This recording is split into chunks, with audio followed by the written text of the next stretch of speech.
What's that little spark, that something that truly great GMs have that perhaps you don't have? Well, this is what I think.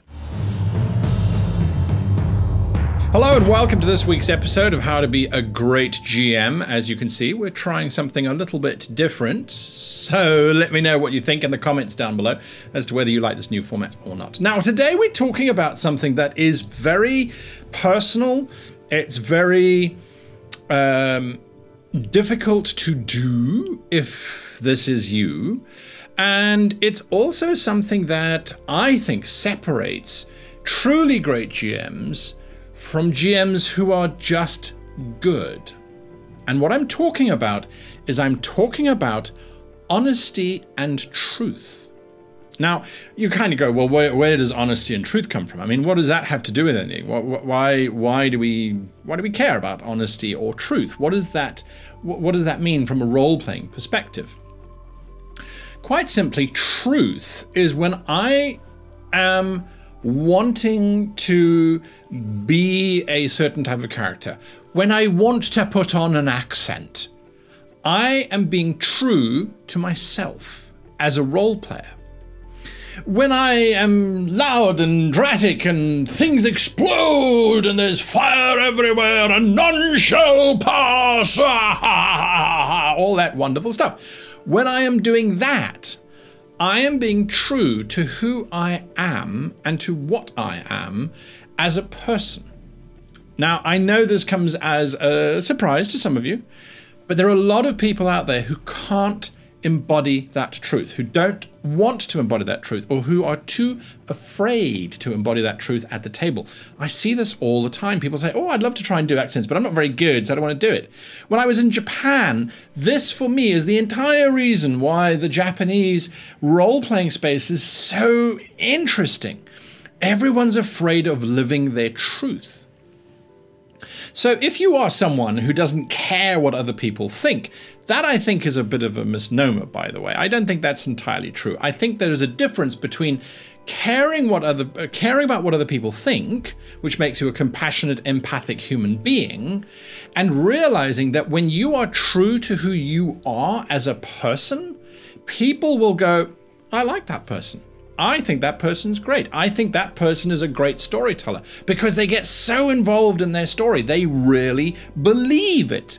They really feel that it's true, because if you do feel that it's true, if you live your truth, that becomes the case. Now, yes, you are going to get some friends who go, what the hell are you doing? Have you been watching that channel again where they talk about, you know, giving up everything and just going mad at the table? Your answer should be an emphatic, that be true, matey, and what you're gonna do about it. I'm not saying go completely nuts and just be a complete hooligan at the table. I'm saying do what you enjoy doing. It's your hobby. Don't hold back, don't restrict yourself, and don't be afraid to do it, because I guarantee you, I have had people say to me, oh, I hate your games. That you're so dramatic and flamboyant and everything is always so epic and it's always big scale stuff. That's fine. I have queues of people waiting to play in my games, and it's for the simple reason that I am honest to myself as to what I want from my game. As the GM, we are so often relegated the task of creating the adventures, creating this, creating that, doing this, adjudicating that, making the right call, making the wrong call, being accused of making the wrong calls, having players being snarky towards you because the plot was a little bit thin. We've got all of that pressure on us, so why then do we not actually do what we enjoy doing, which is being truthful to ourselves? Now that's one aspect of it. That's the bigger concept. The scarier concept, because there is a scarier concept, is you need to be you in every NPC that you do. What does that mean? What I mean by that is you as a person, you have accumulated experiences, you have wants, you have needs, you have desires, you have all of those buzzwords that we talk about when we talk about creating livable, realistic, breathing NPCs. You have all of those in spades in yourself because you're a real human being, I beg your pardon. So what does that mean for us? When you create an NPC, I've got a video on a checklist, and there's tables you can download from my website, www.greatgamemaster.com. That'll make the marketing goblin happy. Those templates are methodical, mechanical things that are designed to assist and help you. But you can fill in that template, and if you're not being truthfully you as that NPC, you won't have a great NPC. So what do I mean by being truthfully you as the NPC? Well, people say, how do you embody an NPC? How do you make them real? And the flippant answer, the usual answer is be the NPC, embody the NPC. What the hell does that mean? It doesn't make sense. It's be the NPC. Great, okay. What I'm going to say to you is there is no such thing as an NPC. There is just you as the GM, you as the person, as the human being, and all that you are doing is you are responding as you. What you are changing is you are changing your current desire, need, or want. And that's all. And then you're using your intellect, because we all have them, you're using that to then alter what you truthfully want, okay, based on the parameters of those templates that you have downloaded from the website on how to create a great NPC. An example. You are a blacksmith. We love blacksmiths. Blacksmiths are the go-to, okay? You are the blacksmith. When you are creating this blacksmith in your head, you have the option of doing the standard stuff. Oh, he's got these stats, he's got these abilities, he's got these powers. You take it to the next level. He really wants to finish work early today because he wants to go home and he wants to do this and he wants to do that. Then he's got this quirk on top of that, which is that he's running out of iron because that's the plot hook. Those are all great. Then you personify him. Then you are him. You are the blacksmith. You have sore arms because you've been hammering iron all day. What do you do when you get sore? What truthful response do you do? I get grumpy. I'm like, what? I don't want to move. Just leave me alone. Life sucks. Okay? But you have to deal with customers. How do you deal with customers? Oh, well, all right. Hi, so nice to see you. Come into the store. Oh my God, everything still hurts. But come into the store. It's nearly closing time, which means you're probably going to be browsing. You have to respond as you would respond. And sometimes that's scary. And it's particularly nerve-wracking when you are trying to seduce or charm someone. An NPC is being charmed by the player bard. Now, I never advocate that you are going to then describe how you have sex. That is not what seducing or charming another character means in a role-playing game.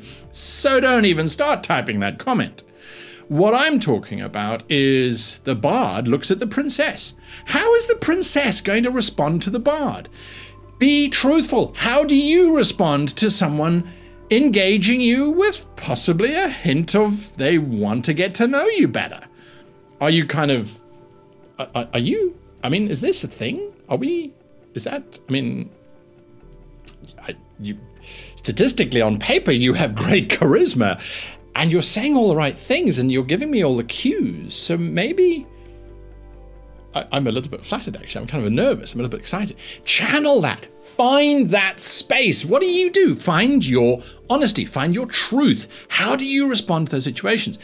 But don't get to the point where you're sitting there going, how do I respond to this when I'm... Remember how you responded to that situation. Unless you are a 4-year-old, you have had at least a decade, if I don't think anyone under the age of 16 should be watching these videos, or maybe they should be, I don't know, whatever, different debate. Think about it. How do you respond to that kind of stuff? That's the importance. So we want to know, we want you to be you, and that will make everything feel real because it is. The lie is the fact that it's not you, it's a goblin, or it's a blacksmith, or it's a barkeeper at the end of the space lane. Whatever, it doesn't matter. It's still core fundamentally you. So you're responding to those situations. And what you're going to find is that your players are going to start doing the same thing. They're going to start saying, well, these are real people. I'm not having a conversation with a figure, an imaginary character. I'm having a conversation with a real person who is real and is responding in a real way. Because it is a real person. It's you, the GM. You're being honest and truthful.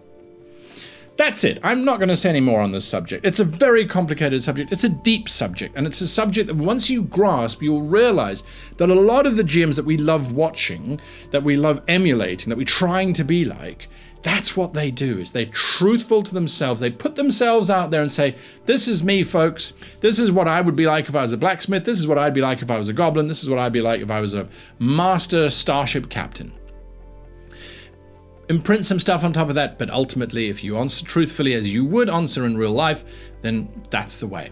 That is absolutely the way. And maybe sprinkle in a little bit of heroics there too, to make them a little bit stronger. So, your task this week. That's right, we're going to be giving out tasks. You don't have to do them. It's entirely up to you. But if you want to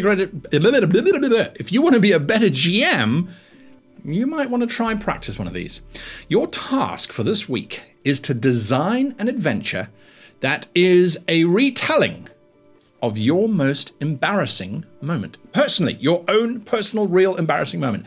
That time your mother walked in when you were examining human anatomy because that was of interest to you at that particular age. Let's be honest, it remains an interest, right? But anything along those lines. What is your most embarrassing moment? Don't put it in the comments down below. I don't need to know that. But you're going to design an adventure using that.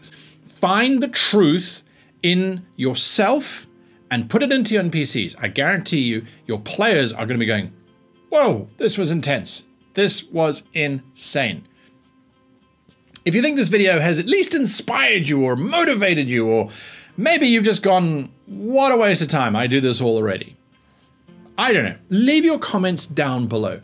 Is it too raw? Perhaps I'm advocating something that's too close to home, and that role-playing shouldn't be all about the emotions and the passion. Perhaps it should be something that is distant and is a metric that we run through with matrices on values and numbers, and the emotional thing shouldn't even come into it.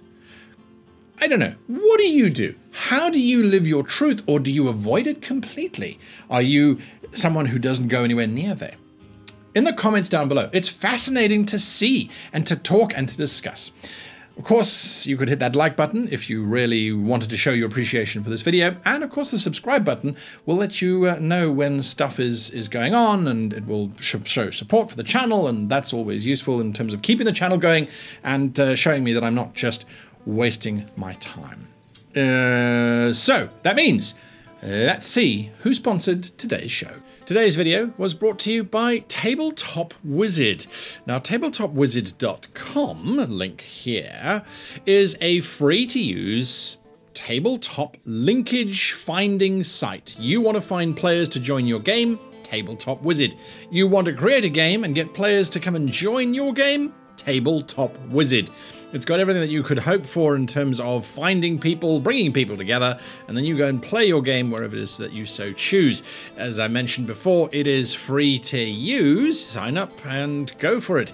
Find someone to play with. We've got over 39,000 users already, and they are running games. They are running regular role-playing games. They're running board games. They're running war games. They're running events. It's all there. Go and check it out. You cannot go wrong with Tabletop Wizard. We made it for you for the specific, the ultimate purpose of finding people that think like we do and play games, and that's it.